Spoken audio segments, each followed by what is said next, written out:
Hey moms. Okay, so I want to talk a little bit about my experience with my second pregnancy, more so the labor delivery portion of it, because this was my, like, as you would call it, maybe like an aha moment where I really realized that a lot of my, training techniques were working, not just for my clients, but really for myself. And it really made me, realize that I'm onto something and what I was doing really was working.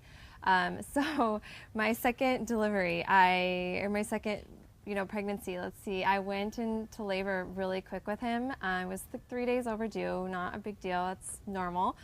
Each one of mine got a little bit later. So if you're holding your breath to go early, don't do that, because that's really less common than actually going a little bit over your due date. So, but anyway, so with my second, I went into labor. The big contractions really started, I want to say it was like 3 something in the morning. I woke up and I was like, when you're finally gripping onto the wall and you're like, it's time to go to the hospital. My water hadn't broke yet, and went into the hospital, and I had excruciating contractions and my water hadn't broke yet.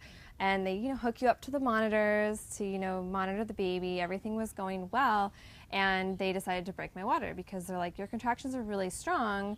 And I was in a lot of pain, and I was like, give me my epidural. And with each one of mine, I had an epidural. And so they were like, I was like at a 3 or a 4 maybe, which is really early to have epidural.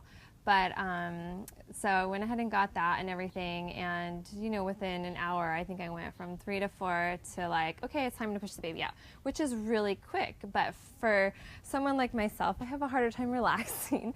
So sometimes, it's okay. There are those times where like the epidural for me was great because it got me to relax. The baby could really descend down and be ready to be delivered.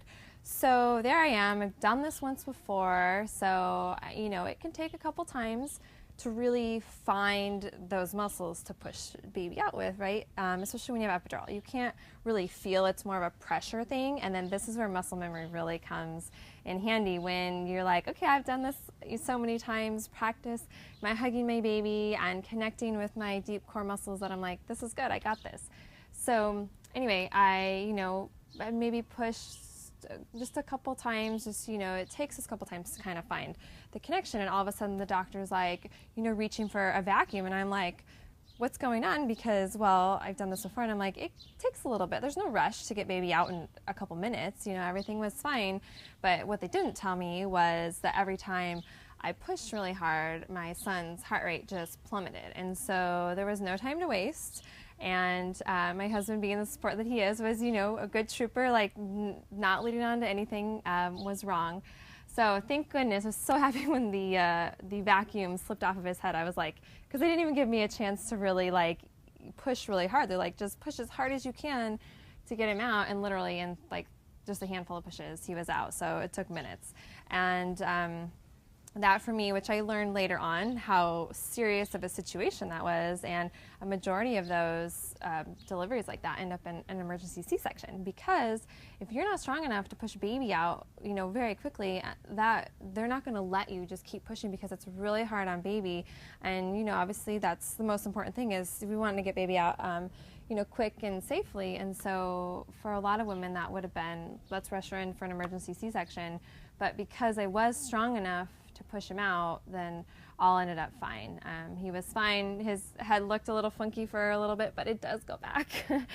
So anyway, I really wanted to share that story with you, because that for me was when I was like, this really matters. Not only, from a vanity standpoint of women, you wanting to say, looking good, that's great and everything, but feeling good, staying strong, so you can increase your chances of, an easier pregnancy, and specifically that delivery portion. Now, working out may or may not decrease your actual like labor from start to finish, but definitely on the delivery portion.